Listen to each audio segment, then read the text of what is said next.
Hello，我叫做 Eunice 啊。咁咧，我做咗催眠治療大概有5年啦，然後都係一個好長嘅經歷嚟嘅。咁我點解會開始學催眠呢？咁因為我其實自己由細到大都唔識咩叫開心，咁同埋係一個好都困難嘅屋企長大啦，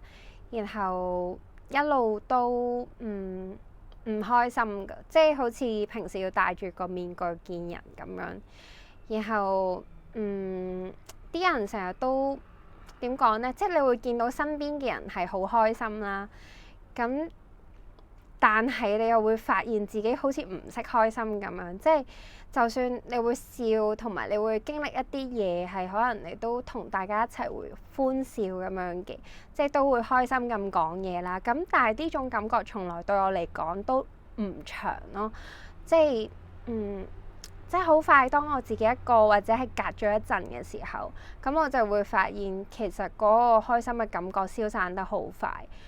咁之後我先發現其實我一路以嚟都唔知咩叫平靜。咁然後去到我大概20頭嗰段時間啦，歲數上，咁我就即係真係有抑鬱症啦，咁就都好嚴重。即係自從即係有咗呢啲 depression 啊、抑鬱啊，然後會想死啊，跟住會即係最嚴重嘅時候就真係食藥啊、入醫院啊，跟住不斷尋死啦，用唔同嘅方法啦，咁就係咁。然後我就同埋因為屋企人本身佢哋都係一啲情緒好唔好嘅人嘅，咁即係會打人啊，會虐待啊，講説話都係好差啊，咁唔識得建立關係嘅，唔識得表達愛啦，唔識得俾一啲好嘅感受大家啦，冇一啲正常嘅對話啦，咁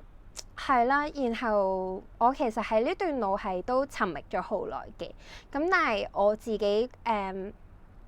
性格上啦，都係即係比較好容易吸收到外界俾我嘅刺激嘅。咁我諗呢樣嘢就係都係與生俱來，咁所以我對於屋企啊發生嘅嗰啲嘢一路都承受咗好耐，一路都壓住咗，亦都會唔識得俾自己去嬲啊，亦都唔知點樣對付嗰啲情緒，因為已經係去到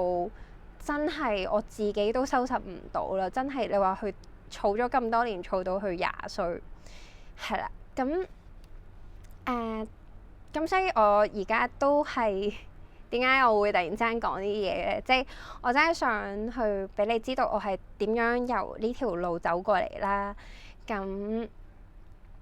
就係當我去到20中歲嘅時候，咁我都已經承受咗好多年嘅痛苦。咁包括呢個抑鬱大爆發之後咧，基本上更加冇好日子過啦。因為啲情緒，因為你積咗好多年嘅時候，咁嗰啲嘢你就會越積越多啦，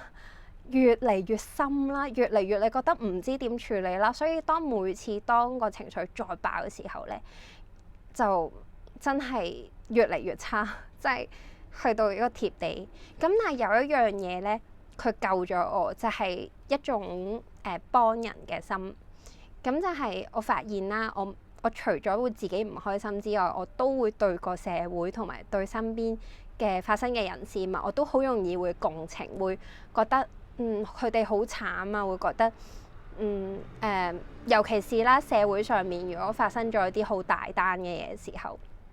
我都會好想去幫手。咁所以咧，即係我知道大家都知道啦。咁其實香港咧係即係呢段時間經歷咗好多嘢，即係大家一齊承受嘅一啲嘢啦。咁就係喺嗰個時候，咁我就覺得唔得啦，我好想做啲嘢，哪怕係我一路都即係都係好痛苦啊，然後又睇住無論自己痛苦啦，無論係即係屋企個關係上嗰樣嘢，其實我都睇到佢嘅痛苦嘅。即係其實我個共情感一路都幾強下，即係我就算其實會覺得佢哋對我即係由細到大俾我好多一啲唔好嘅嘢啦。咁但係我都睇到佢哋係幾慘嘅。其實佢哋都係有佢好可憐嘅地方嘅。咁所以其實我一路嗰個好想幫佢哋嘅心都冇停止過。咁然後再加上社會發生嘅嘢啦，我見到好多人都好唔開心。咁而且其實都好多嘢冇一個解決嘅方法，即係好多人都睇唔到一個出路。咁然後我就開始好想喺情緒呢方面，無論係幫自己定係幫身邊嘅人，嗰時都完全唔夠膽講屋企嘅，唔夠膽話咩幫屋企啊咁樣，即係唔夠膽話會有咩轉機嘅。咁但係心入邊都有呢個少少希望啦，因為其實本身都真係會見到啲人好可憐，都會好想可以出到一份力咁樣。咁之後我就係啦，去嗰年去學咗催眠啦。咁然後呢樣嘢咧對我嚟講係一樣好重要嘅嘢嚟嘅，即係唔知你哋有冇試過喺生命入邊出現咗一樣好緊要、即係對你嚟講係改變到你嘅生命嘅嘢啦。咁催眠對我嚟講就係呢樣嘢嚟嘅。咁我去學嘅時候咧，我發現咗其實人嘅心靈係可以有一種前所未有嘅感覺，因為當我冇嗰個能力去獲得嗰一種感受，去幫自己個心靈營造一種空間出嚟，去俾自己喺入邊休息，去俾自己喺入邊，哪怕只係坐低，然後靜靜地咁呼吸，靜靜地咁樣陪自己。因為我嗰陣時之前都唔知咩叫陪伴㗎，因為一路以嚟屋企嘅關係好緊張啦。係嗰種真係打仗，其實係真係即係會攞刀㗎，去到嗰個程度，意味住啲咩咧？就係意味住有生存嘅危機啦。所以其實我一路以嚟嗰個安全感都係好低好低㗎。哪怕係我之後大個有能力啦，即係都係咬住牙關咁樣去俾租啦，去自己搬咗出嚟都好啦。其實我都係會承受呢種唔安全嘅感覺，因為我從來都唔知咩叫安全。咁而且係當我面對一啲壓力嘅時候，我都唔識得點樣去陪伴自己。咁但係呢樣嘢，我覺得啦，有啲人可能好細個就已經知道咩係陪伴，唔係淨係其他人陪自己，而係有嗰份愛。即係你感受過嗰份愛嘅時候，你知道嗰份心入邊嘅平安係一樣點樣嘅感覺。然後當你自己一個遇到一啲問題嘅時候，你都係可以維持住嗰份平安，同埋可能係對自己嘅信心去面對一啲困難。但係我都相信同我一樣嘅好多人，其實佢哋冇呢方面嘅經驗，唔知道嗰份安心嘅感覺，同埋點樣去做到陪伴呢一樣嘢，哪怕係陪自己咯，其實係一樣需要有人帶你去感覺嘅一樣嘢。咁我覺得催眠係一樣佢好好嘅，就係佢好着重於你點樣去用一啲適當嘅語言同埋語氣，從而去帶人進入一種半夢半醒嘅狀態。咁呢種半夢半醒嘅狀態咧，有少少似你發緊吽哣啊，你差唔多瞓着，或者你啱啱起身咁樣嘅狀態啊。呢一個情況，呢個情緒同埋狀況底下嘅人咧，其實係你可以喺入邊去街佢去翻去一種好輕鬆啦，甚至乎可能係一種好似細個嘅時候，你會想像話我都期待有一啲好嘅體驗啊，我好期待可能邊個揾我出去玩啊，或者有屋企人啊，定係點啊，即係你會有呢種期待。咁嗰個期待其實你有一個好放鬆同平靜嘅心去期待一樣嘢，然後其實催眠佢可以營造到呢一種氣氛同埋感覺俾你啦，佢可以帶你翻呢一種嘅狀態，即係呢一個精神嘅狀態，然後幫你維持同穩定喺呢個狀態入邊啦，然後就慢慢繼續細心咁樣去呵下你啊，然後慢慢去俾你感受到心入邊其實你係有能力去感受到嗰一份安全感，屬於自己嘅平靜嘅感覺。然後我都會喺嗰個狀態入邊啦，教識啲人點樣去幫自己繼續去停留喺嗰種感覺入邊。然後更加重要嘅應該係你點樣喺自己日常嘅生活入邊，你想進入呢種狀態，你就可以進入呢種狀態嘅。其實係好緊要嘅一樣嘢。我覺得每個人我都真係好想俾所有唔知道呢一樣嘢嘅人知道呢樣嘢啊。咁都係點解我係好想做到呢樣嘢嘅原因。咁係啊，就係其實我唔係好擅長表達自己嘅人嚟㗎，但係我好努力想可以做到。所以如果講得唔好嘅話，希望你會繼續聽落去。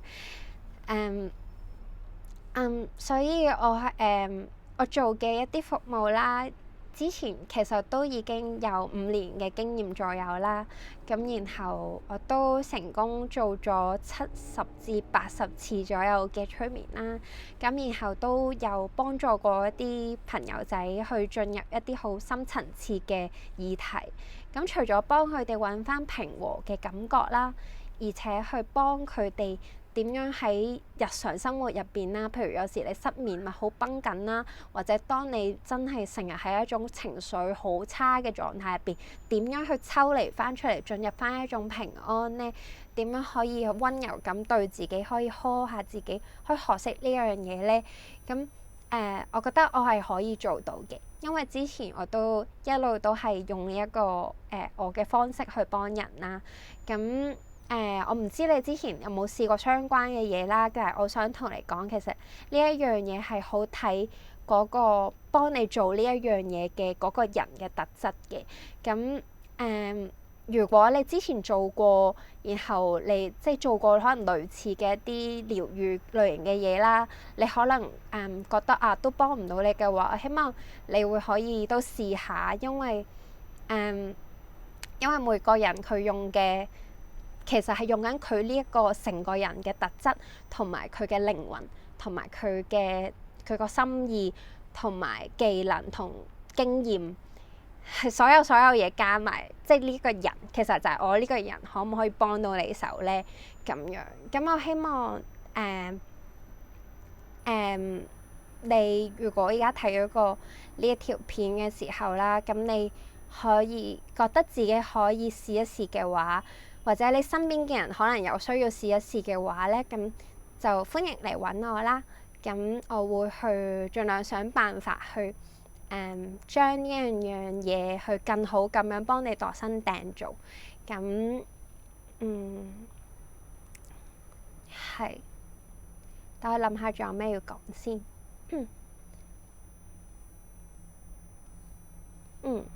我諗起咗有以前有啲客戶啦，佢同我講過，我好開心聽到佢哋真係經過咗我去陪佢哋學識點樣陪自己之後咧，真係佢哋可以由焦慮啦，同埋有啲會真係會傷害自己啦。咁我都見到佢哋真係喺個我帶領佢嘅過程當中咧，去慢慢體會到自己其實係有能力去幫自己去變得平靜，同埋就係佢哋可以去幫自己去釋放翻一啲之前未釋放到出嚟嘅壓力。我知道好多時我哋人生入邊咧，其實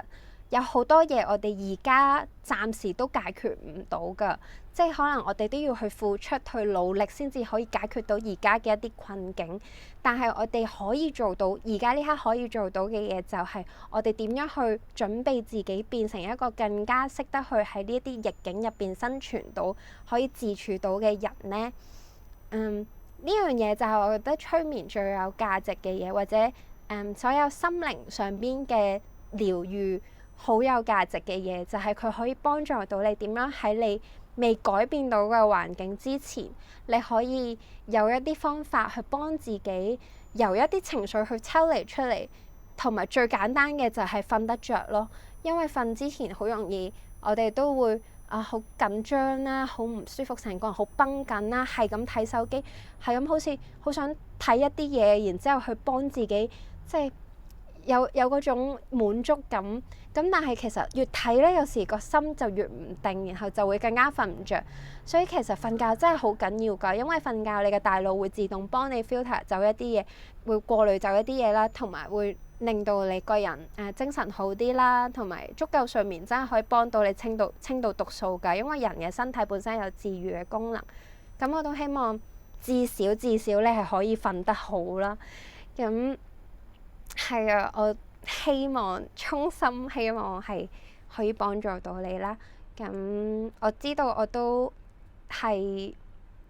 真係好努力，好想可以做到呢樣嘢。係啊，